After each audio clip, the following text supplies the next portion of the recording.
Can you understand me?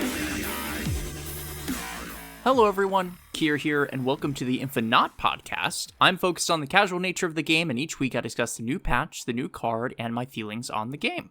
Let's hop into it. So, last week was pretty exciting with 2 new cards, but this week it's a little bit slower. We do have an OTA balance change, and we also have a new location and a new card. So, we'll go through all of that, starting with Wiccan. So, Wiccan came out, and at first, I was not going to get him, but I really like Domino as a card, even though she isn't good, and I wanted an excuse to play her, and so I bought Wiccan with tokens. Wiccan, of course, is a 4/7 that says, on reveal, if you spent all your energy on previous turns, plus 2 max energy. I don't know what to think of this card. I think that it's really powerful to be able to have that much energy. We've seen that before. But the question comes in on how do you use that energy? Because you're playing this on turn 4, which means that you have turns 5 and 6 to use that plus 2. And if you chart it out, that means that on turn 5, you're going to have 7 energy. And on turn 6, you're going to have 8, right? That gets weird because why wouldn't you just play Electro, right? Because then you're getting 5 energy on turn 4, 6 energy on turn 5, and 7 energy on turn 6, right? So it feels really weird. Like, what is the optimal thing to do after you've completed his conditions? I put him into a ramp deck, and the goal of that was like, okay, I'm going to use Domino and Quicksilver. I'm going to get a really cool 3-drop to use, like Coulson or even Crystal, so I have a better chance of drawing Wiccan. And then I play Wiccan, and I can throw down, some 6-drops and some 4-drops, and it'll be great. But, the deck is performed middling, and I had some really bad RNG, which makes the stats on my deck look terrible. In the matches where I did not get screwed over by random location variants, it felt okay, and that's about it. I did talk to friends of the pod, No Big Deal and Kid Snap. They're from the How Can She Snap podcast, and I just shot them a message like, hey, what are you guys doing to experiment with it? And No Big Deal had put together an Angela Athena list, and that's just like one of the best shells in the game right now. So it seemed to be performing well, and I think that, as a condition, having that extra energy for those decks could be very good. But it's still like, in my mind, does that mean that Wiccan is good or that deck is good? And I don't know. And I've seen some very different takes on this card. Some people are saying it's terrible, that it has no purpose, and some other people are saying that like it's going to be a staple in mid-range decks. I don't know. I think maybe once Zabu's changes come in, more experimentation will happen in this card. Because something that I've thought about is when you have 8 energy on the last turn, sure, you could play a 6-drop and a 2-drop. But if we're talking about optimal use of your energy here, optimally, you want to use all of it. And some of the most impactful cards are 4-cost cards, right? So on the last turn of the game, you can have a Shang-Chi and a Crossbones, or, an Enchantress and a Jubilee. And I think that that's probably the optimal way to play Wiccan. I just don't know the deck right now. And I'm personally still experimenting to see if there's a list that I like. Another thing that I'm still considering is do I need both Domino and Quicksilver? I want to use both because I want those cards to have a niche that fits, but some people are saying the optimal way to play this card is you just hope to curve out, since you're relying on drawing him anyway, and you just hope for the best, which makes sense. It's just it stinks. I really hope that these cards that have really cool animations and awesome variants can see play. That's why I really want Domino and Quicksilver to be a part of this deck. All of this being said, I think Wiccan probably lands at a C for me right now, but that could go up with time. I just need more time to figure out the card personally. Moving on from that, we have a new location in the game, and I think I might start talking about new locations just because, they are a big part of this game.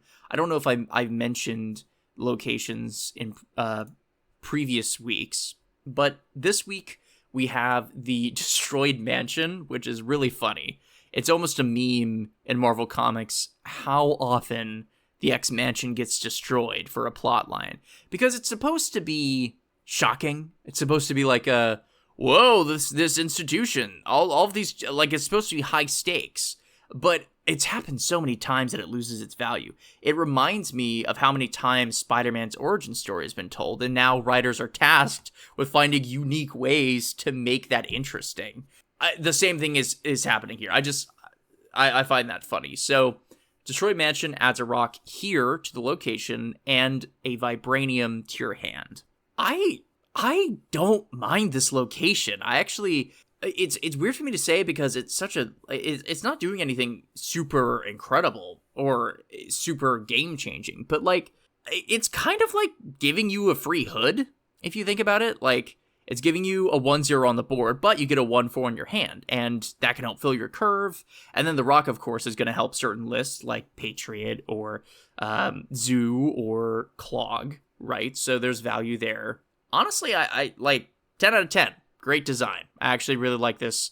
I don't have any problems with it. It's way less annoying than some of the other locations. And that's what I have to say about that. So let's get into the juicy stuff, okay? So on the 15th, we got a pretty huge OTA. I don't think this is the biggest OTA we've ever seen. I think they went pretty soft on some of these cards, but here they are in order. Angel was changed from a 1/2 to a 2/3. Of course, Angel flies out of your hand or deck when your card is destroyed. And they had mentioned in the notes that they want to find a place for this card, and they recognize that by making it a 2 cost, they are limiting its quote-unquote combo potential with cards like Killmonger. But let's be real, if you're playing Angel in the deck, you do not want to be playing it. You want it to come out. You want its effect to activate. And I guess in their eyes, the way they can justify increasing the power of the card is by increasing the cost, right? Because it's an introductory card. They want it to have vanilla stats. So making it a 2/3 buffs it, but doesn't make it monstrously more powerful than the other cards, right? I'm really interested to see if this does anything. I want Angel to be sort of a niche play if you want Killmonger to go off. Like, if you have Nova in your deck, maybe you just throw Angel in there always, because you're going to be filling that spot with Angel after you kill the Nova. Like, legitimately, I think there's value there. I don't know how much value, and you could argue that throwing another card in your deck is probably just better, but I'm just thinking, like, in a Surfer list, for example, when you fill your board with Brood, and maybe you have an Absorbing Man in there, and you have all these 3 costs on the board, and you throw that Killmonger down, that board spot is empty. This could fill the board spot, you know? I don't know. I'm interested to test it out. I'd like to be able to use my cool Angel variants, so we'll see. We'll see how it shakes out. The next change that we got was for Arishem, and obviously this card is way too strong right now. I think that is partially due to Loki, which, by the way, I did miss on. I predicted that this would make the card more fair. I still think it's broken as hell. You can still play your opponent's cards at a cheaper rate, and it really sucks. It really sucks to lose to. I'm hoping that at some point they take a look at that card again. I just can't stand it. But I know that there are some fans and there's some arguments for it. I'm so over it, man. But back to the task at hand. Arishem, had a nerf to add more cards, more random cards to your deck. It went from 12 to 15. Is this going to move the needle a lot? I don't think so, personally. I don't think that this is going to significantly change the numbers on Arishem, but maybe it brings it to a level that the development team is happy with. In the matches that I've played, I really haven't noticed a difference. They're still getting the cards that they need. I still see them getting Quinjet on 1, and I'm like, why do I even bother sometimes? But maybe this is a stepping stone to say that, like, they recognize that this card is too strong. And we'll see how that shakes out. Cassandra Nova was moved from a 3-1 to a 3-0. And, with the Arishem the Arishem nerf, with adding more cards to your deck, this is actually a net buff for Cassandra Nova in the decks that you'd want to be playing her, but I think this makes her less a pick for mid-range decks, which I actually like, because what people don't realize is that she's not just a 3-7 if you play her on 3. She's more like a 3-10 if your opponent is playing down those cards with the negative power, right? So it's a dual force effect that is really powerful. And I'm glad that they're taking it down a notch. Lady Deathstrike was also buffed to a 5-7, and I am seeing her more now. And it's kind of scary, because I like playing Iron Man. I think that Iron Man is a cool card. He gets decimated by Lady Deathstrike, so I'm expecting to see more of her. I think they mentioned, too, that they wanted to move her into a spot that felt better than a card like Sandman. Like... And we'll get to what happens to Sandman, but they want to try to make her a relevant tech card against, like, tiny lists, which I think the problem, obviously, is that if you're playing her on a lane, you don't want your own cards to be destroyed. So, like, you're probably not playing her as a tech card. You're probably playing her in a destroy list, but at least those lists might include her now. Man-Thing was also changed from a 4-5 to a 4-7, and I am so excited about it. I love Man-Thing. Man-Thing is awesome. And I've included him into my Spectrum deck for the longest time, and it's one of those decks that I come back to in Conquest just because it's like my bread and butter. So this feels great, and who knows? Maybe Man-Thing will be in other lists too, sort of like a less extreme version of Lady Deathstrike. That would be kind of neat.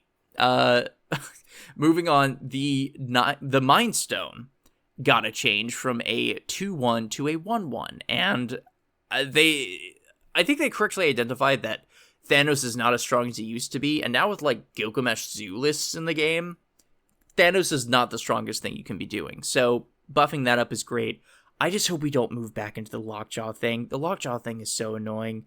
It was, like, the most RNG thing possible in the game, and I haven't seen a lot of it, but if this brings back Thanos, you know you're going to see a lot of Lockjaw.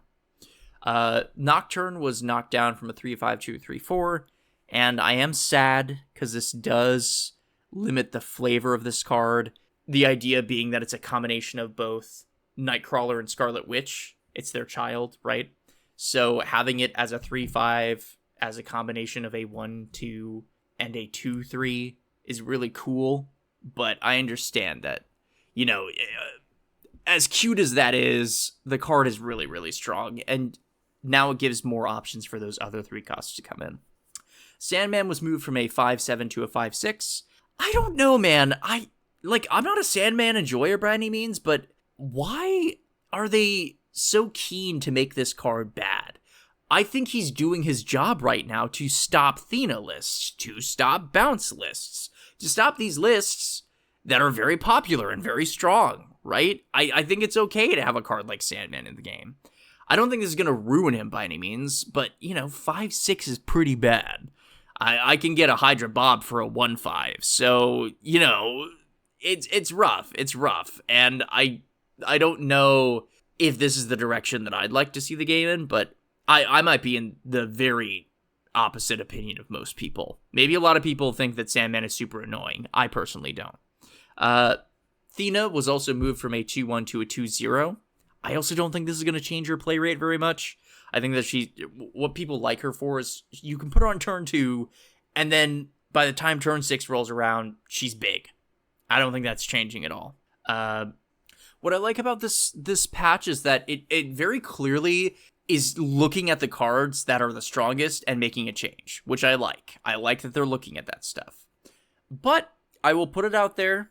I think that the buffs that they're doing, they could obviously do more. For me personally, I want to see a bigger Colossus. I think that his effect deserves to be on a big card. And I think Giganto can be moved to 5 cost and reduces power a bit. I feel like it's too restrictive for a 6 cost. And I feel like that would just be the tip of the iceberg for some of the things that they could do. I am glad to see Man-Thing got a buff, and I'm happy to see that Angel is getting some changes, but I'm not convinced yet that that's the best thing for the card. We'll see. I think that's it for today. I think we've covered everything that I had to say. So if you could, please rate this podcast. It does help me out. And please leave me any comments or suggestions as to what you'd like to see. I am open to criticism as well. So please tell me anything that you'd like to see, or maybe things you'd like to hear. And I will be happy to try to implement that. If there's one thing you can remember, it's that I'm InfiNOT. Thanks for listening.